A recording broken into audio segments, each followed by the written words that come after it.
건설됩니다. 이는 하나님의 말씀입니다. 네, 오늘은 에베소서 강해 복음이여 교회여 그 19번째 시간이고 성장이라는 제목으로 말씀을 증거하도록 하겠습니다. 최근 사회에서 그 성장이라는 단어가 그렇게 긍정적으로만은 사용되고 있지는 않습니다. 예를 들어서 지나친 성장주의로 인해서 대한민국은 기후위기에 대한 태도가 안이하다는 그런 평가를 받기도 했습니다. 그리고 1960년대, 70년대에 이루어졌던 새마을운동, 경제성장 정책들은 대한민국의 경제적 성장을 하는데 기여한 바도 있겠지만 그 속에서는 수많은 인권 탄압, 노동자 착취, 민주주의가 실종되는 그런 진통도 함께 겪어오기도 했습니다. 한국 교회 역시 70년대, 80년대 접어들면서 교회가 폭발적으로 성장하는 때가 있었습니다. 이때 대한민국의 초대형 교회들이 생기기도 했습니다. 그러나 그러한 성장은 과도한 기복신앙이 그 줄을 이루었고 교회 권력과 정치 관여에 대한 문제가 생기기 시작했으며 교회는 십자가의 희생과 고난에 관해서는 무지한 상태로 성도들을 만들어 버리기도 했습니다. 교회 안에 들어온 성장주의는 성장하지 않는 선교지의 선교사를 압박하기도 했고요.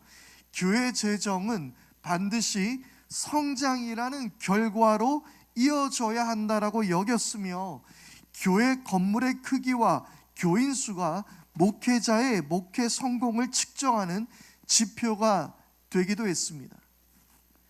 교회 학교에 있는 수많은 지도자들, 특히 목회자들이 항상 앓는 소리를 하는 것이 무엇이냐면 어떤 재정을 청구하고 그래서 어떤 기획을 해서 행사를 하면 그래서 교인 수가, 아이들 수가 얼마만큼 늘어났냐 이 질문을 던진다라는 거예요.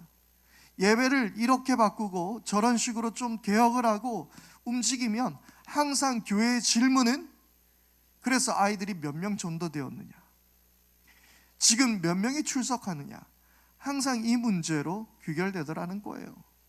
저도 일전에 그 중고등부 아이들과 함께 삼겹살 데이라는 것을 한 적이 있었습니다. 그래서 분기별로 한 번씩 삼겹살 데이를 해서 정말 그때 100여 명이 넘는 아이, 약 200여 명이 되는 아이들이 교회에 찾아와서 밥을 먹고 갔어요. 그런데 이때 항상 하는 질문이 있었습니다. 그래서 아이들은 몇 명이 전도되었습니까? 라는 질문이었습니다. 필요한 이야기는 하지만 그러나 이 모든 것들이 그 성장주의에 너무나도 갇혀있기 때문은 아니었나라는 생각을 해보게 됩니다. 그래서 성장에 성공한 교회의 모든 프로그램들을 교회들이 마구 도입하기 시작합니다. 그러다 보니 성장은커녕 더 큰 부작용이 생기는 모습들도 교회 안에서 종종 보게 되는 것입니다. 어쩌면 이러했던 모습들이 지금과 같은 한국 교회의 위기를 초래하게 되었던 것 같습니다. 그런데 여러분, 이 성장이라는 것이 나쁜 말입니까? 성장이 부정적인 의미입니까? 성장이라는 말 자체가 부정적인 의미를 가지고 있는 것이 아닙니다. 특별히 성경에서 역시 이 성장에 대해서 부정적으로 이야기하고 있지 않습니다. 이 말은 매우 긍정적인 의미로 쓰이고 있어요. 고린도전서 3장 6절에서 7절 말씀을 보게 되면요, 나는 심고 아볼로는 물을 주었습니다. 그러나 하나님께서 자라게 하셨습니다. 심는 사람이나 물 주는 사람은 아무것도 아니요 자라게 하시는 분, 성장하게 하시는 분, 그분은 하나님이라고 이야기하고 있습니다.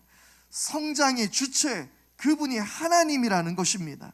성장 그 자체는 하나님의 뜻이며 또한 하나님께서 원하시는 것이라고 말하고 있는 것이에요.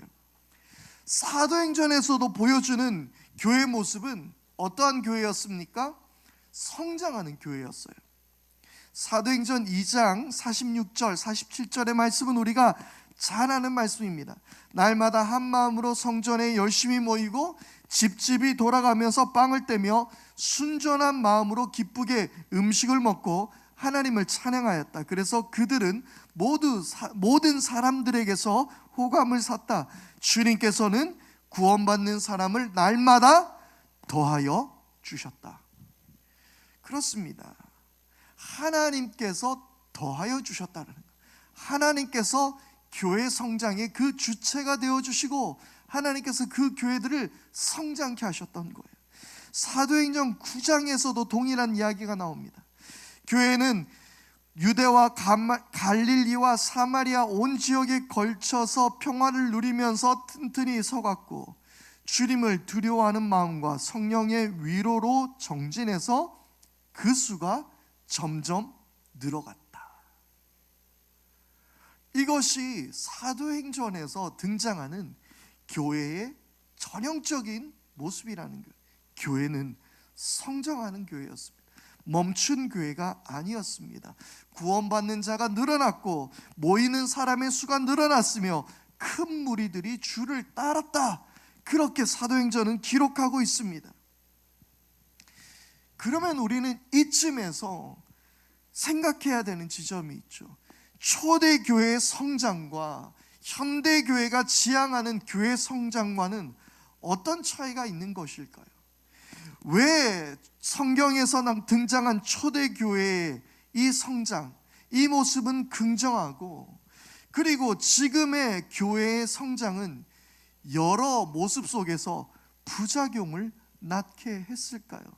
비판의 대상이 되어야 했을까요?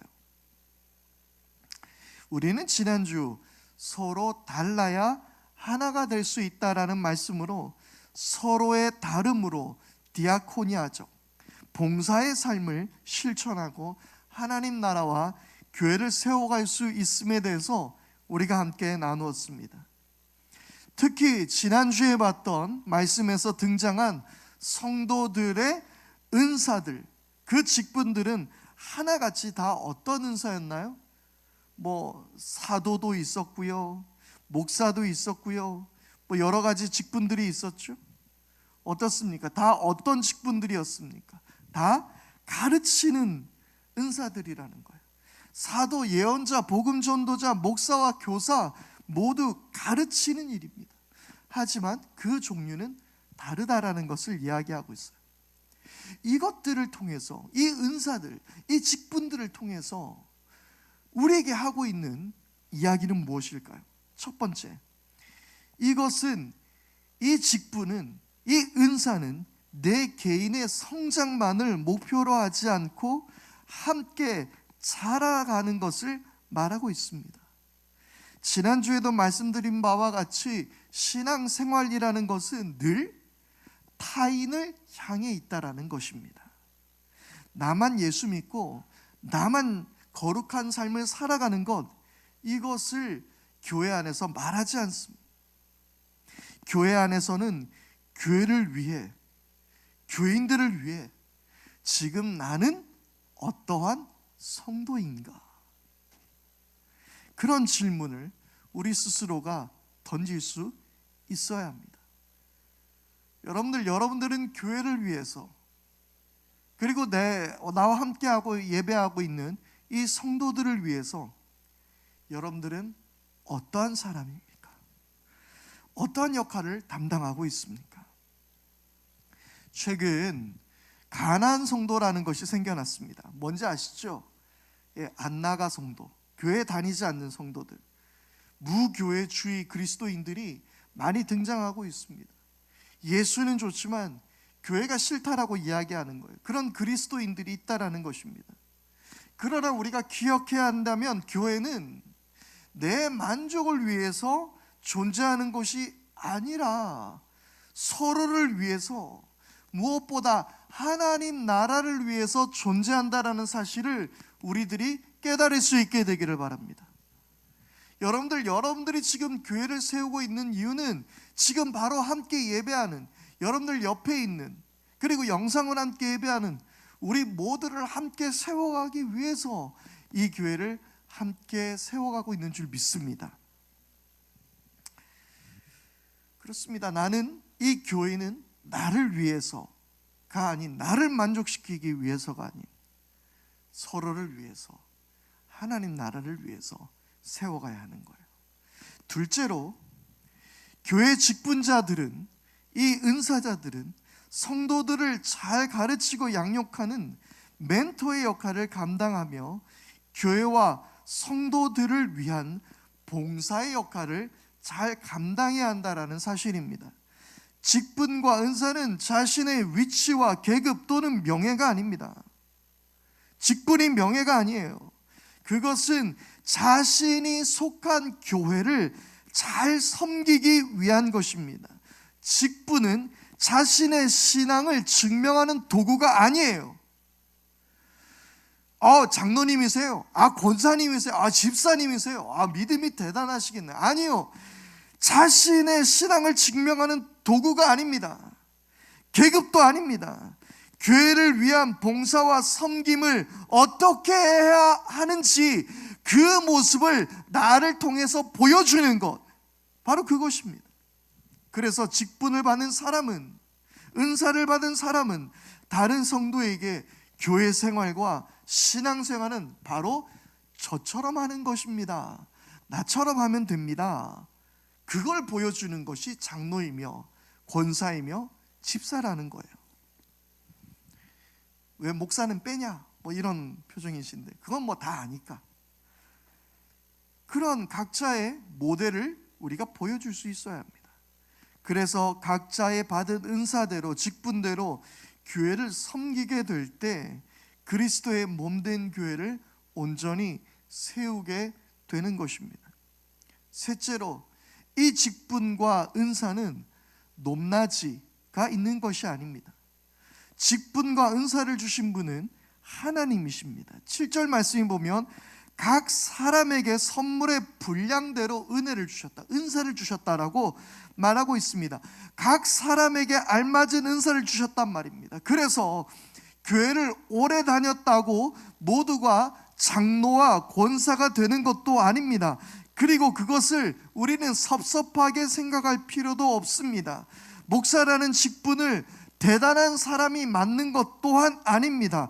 사회적으로 높은 직분이나 많은 재산을 가진 사람이라고 해서 함부로 직분을 남용해서도 안 되는 것입니다.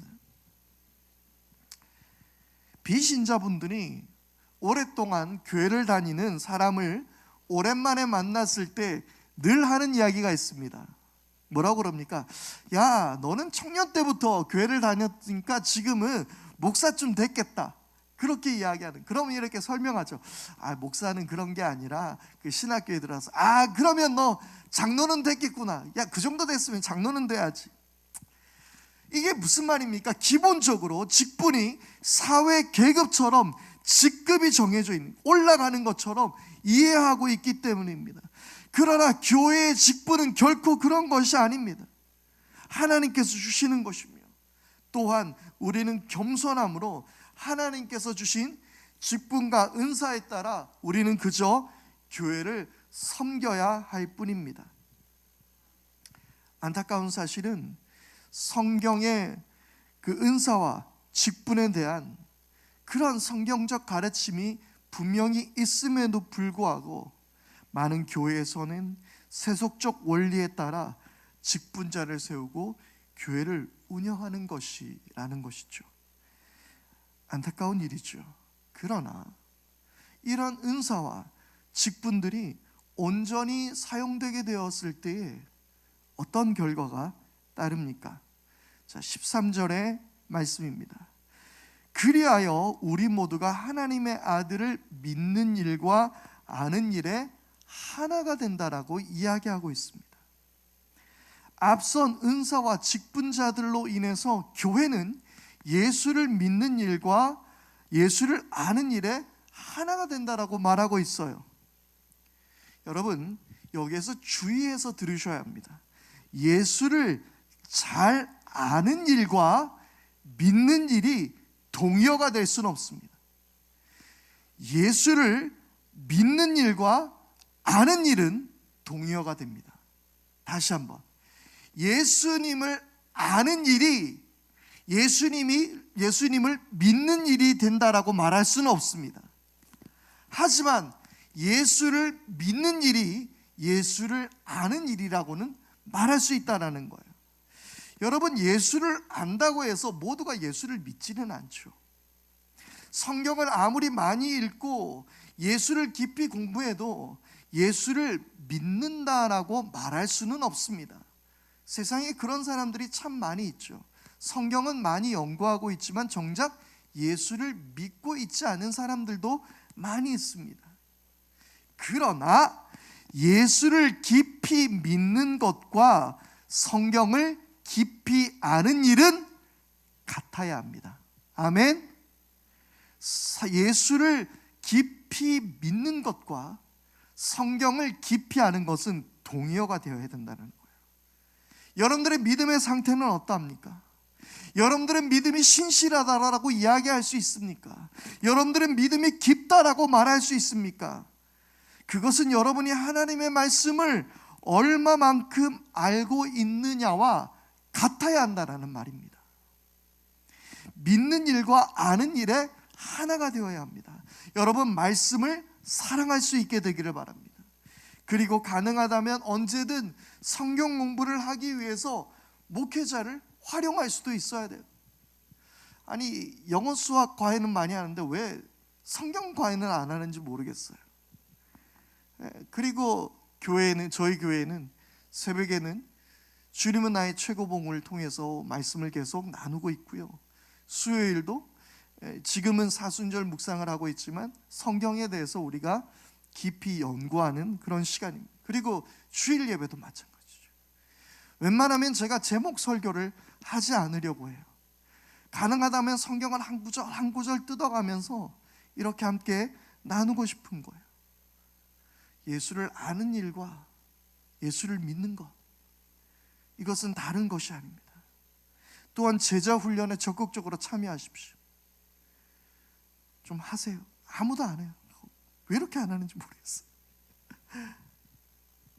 예수님을 열심히 믿기를 원하십니까? 아멘? 그러니까 아무도 아멘 안 하는구나. 예수님을 정말 믿으십니까? 그러면 예수님을 아는 일과 하나가 되어야 하는 것입니다. 특히 여기에서 말하는 그 아는 것, 예수를 아는 것, 그것은 단순한 지식의 축적이 아니에요. 내가 성경을 조금 더 알았다, 그걸 이야기하는 것이 아닙니다. 여기에서 안다라고 말한 헬라어 에피그노시스는 단순한 안다라는 그노시스만을 이야기하는 게 아니에요. 에피그노시스, 이것은 초월적인 완전한 지식, 완전한 알을 이야기하고 있어요. 그러므로 이것은 단순히 머리로서 아는 것 그 이상을 말하고 있는 거예요. 이것은 바로 성령님이 함께 해주셔서 성령의 계시로, 성령의 조명으로 이 말씀이 우리에게 하나님의 말씀으로 들려지게 되는 것, 바로 그것을 아는 것, 그걸 이야기하고 있는 것입니다. 그리고 말씀이 내 삶 가운데서 이 알미 살아 움직이는 것, 그것이 바로 아는 것이라고 말하고 있어요.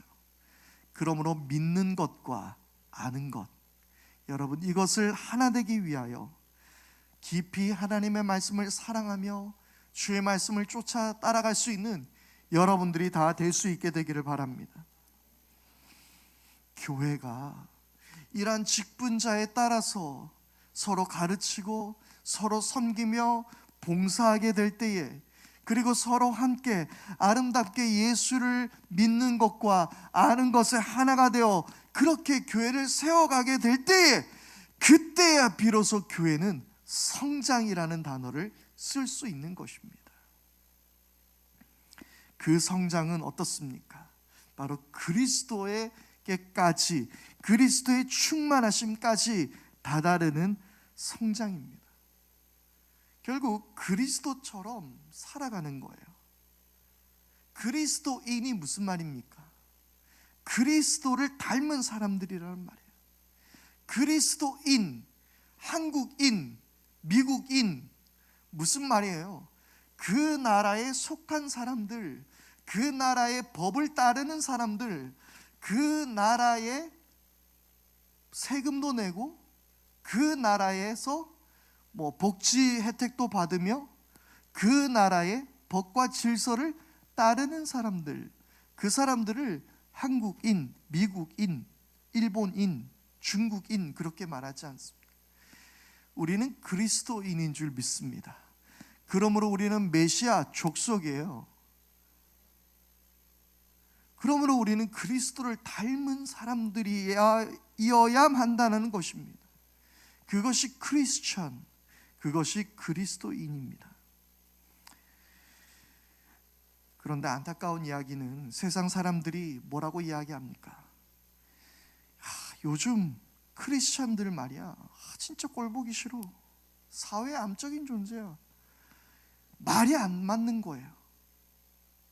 예수는 참 좋은 것 같은데 말이지, 그리스도인들, 크리스천들이 문제야. 말이 안 맞는 거예요. 그리스도가 좋으면, 예수가 좋으면 그리스도인도 좋아야 하는 것입니다. 요즘 한류 열풍이 불고 있지 않습니까? 그래서 어딜 가든지 한국 사람들이 대우를 받는다고 해요. 거기서 아이돌 노래 한번 불러주면 막 다들 난리가 난답니다. 오징어 게임 쪽자가 아니고 쪽자, 달고나 한번 만들어주면 아주 그냥 난리가 납니다. 한국이 너무 좋기 때문에 한국인이 인정받는 거예요. 그리스도가 너무 좋으면 그리스도인이 인정받아야 하는 것입니다. 여러분, 우리가 온전한 그리스도인, 그리스도를 닮아가는 사람들, 그에게까지 살아가는 사람들이 되기를 바랍니다. 그런데 왜 우리는 세상으로부터 그토록 욕을 먹겠습니까? 그 이유는 바로 우리가 아직 어린 아이이기 때문에 그렇습니다. 오늘 14절 말씀은 이렇게 말하고 있습니다.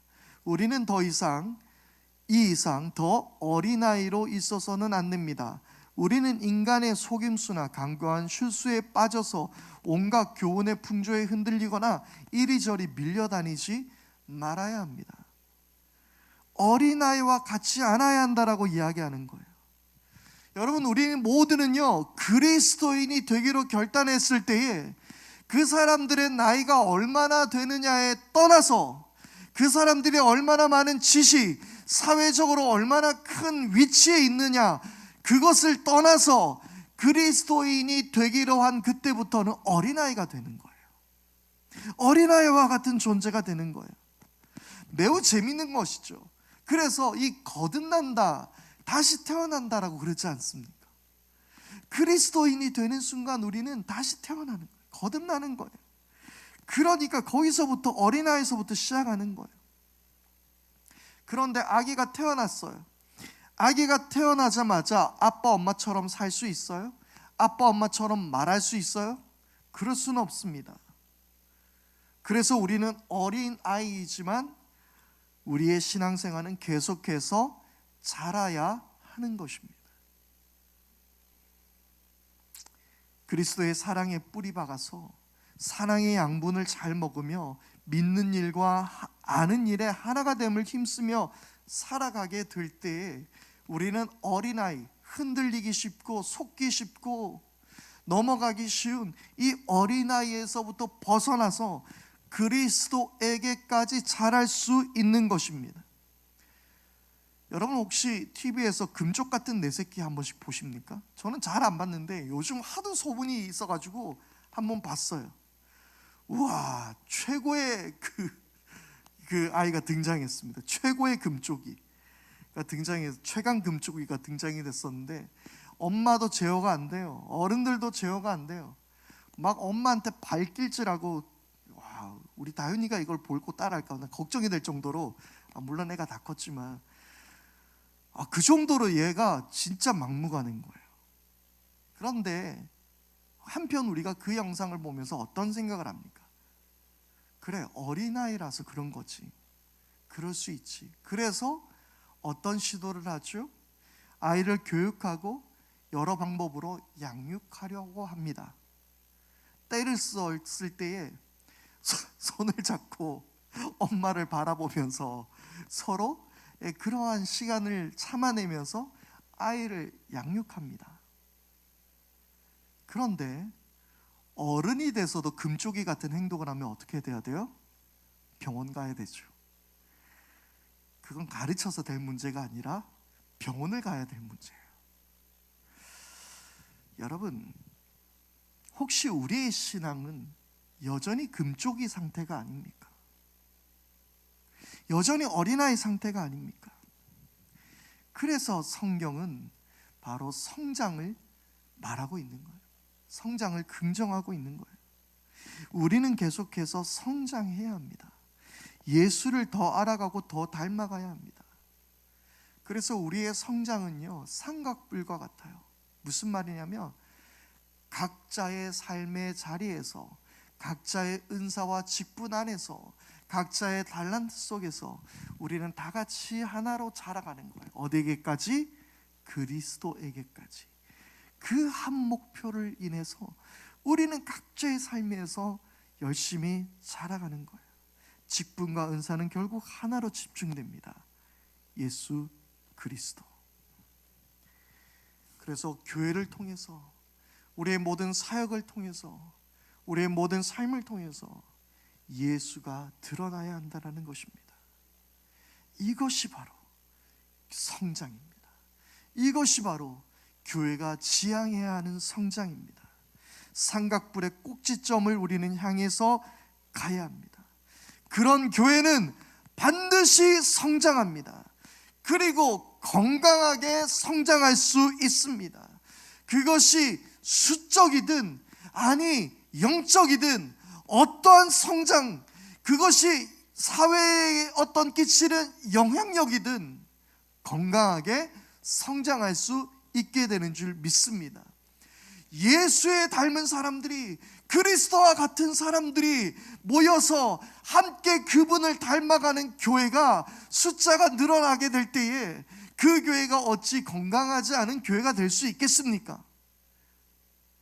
그렇게 사회적 영향력을 주게 될 때에 그 교회가 건강하게 성장하고 있다 말할 수 있지 않겠습니까? 건강한 교회는 그래서요, 주님 오시는 날까지 계속해서 자라가야 하는 줄 믿습니다. 그래서 우리 교회가 가장 주의해야 될 이야기가 있습니다. 여러분, 작은 교회는요, 작은 교회만에 해야 할 역할들도 있고요, 우리 교회에 전통적으로 가지고 있는 어떤 교회의 특징들이 있습니다. 작은 교회가 할 수 있는 일들이 있어요. 작은 교회라서 좋은 게 있어요. 그러나 자금을 추구할 필요는 없습니다. 우리 교회도 성장하는 것에 있어서 부정적인 반응을 보일 필요는 없단 말입니다. 물론 어느 숫자 이상으로 가면 사실 제가 그 능력이 안 돼요. 안 돼서 어쩔 수 없지만, 그러나 여러분, 우리가 거기까지 계속해서 끊임없이 성장해야 되는 것입니다.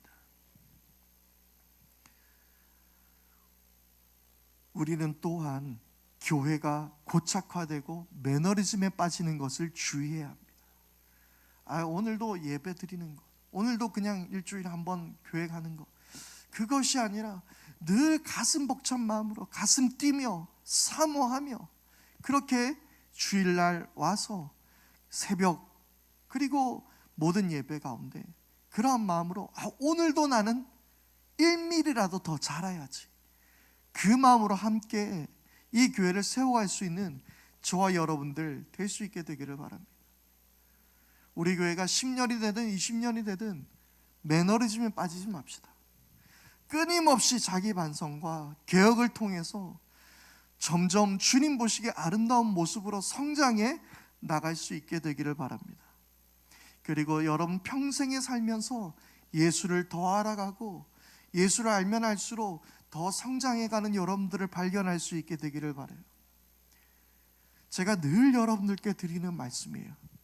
사순절 기간, 예를 들어 대강절 기간, 추수감사절, 여러 가지 교회의 행사와 절기들이 있습니다. 저는 매번 이런 절기들을 경험하게 될 때마다 늘 하나님께 드리는 간구가 있어요. 하나님, 이 사순절을 통해서 저에게 예전에 깨닫지 못했던 특별한 은혜를 부어주십시오. 그게 없겠어요? 여러분들 40년 예수를 믿었으면 41번째에 또 다른 은혜가 있지 않겠습니까? 여러분들이 사순절 30번을 맞이했으면 31개째에 그 은혜가 더 있지 않겠습니까? 더 있어요. 개인적으로 작년에 저에게 있어서 부활주의를, 주님 이 사순절 기간을 지내면서 하나님께서 저에게 두신 도전이 있다면 그건 부활의 능력이었어요. 부활이라는 것이 얼마나 놀라운 능력으로, 얼마나 놀라운 일인지를 다시 한번 저에게 깨닫게 해주셨어요. 당시 고린도전서 15장 말씀을 통해서 끊임없이 이 부활에 대해서, 그 능력에 대해서 하나님은 저에게 말씀해 주셨어요. 여러분, 이번 이 사순절 기간 동안, 그리고 우리가 맞이할 부활절, 하나님 또 새로운 은혜를 우리에게 부어 주옵소서. 이 고백이 저와 여러분들 가운데 있게 되기를 바랍니다. 그래서 1mm 더 자랍시다. 1cm 더 자랍시다. 성장통을 겪더라도 자랍시다. 결코 주님을 향한 우리들의 자라는데 이 뼈 뭐라 그러지? 아무튼 그거는 닳지 않을 거예요. 애들 성장판이란 말이 떠오르죠. 그 성장판은, 주님을 향한 우리 영적 성장판은 결코 멈추지 않을 것입니다. 주님 오시는 그날까지 한 주 한 주, 하루하루 동안 1mm라도 1cm라도 더 자라서 지금 무너져 있는 한국교회를 다시 살리며 주의 복음을 온 땅 가운데 증거하는 저와 여러분들 될 수 있게 되기를 바랍니다.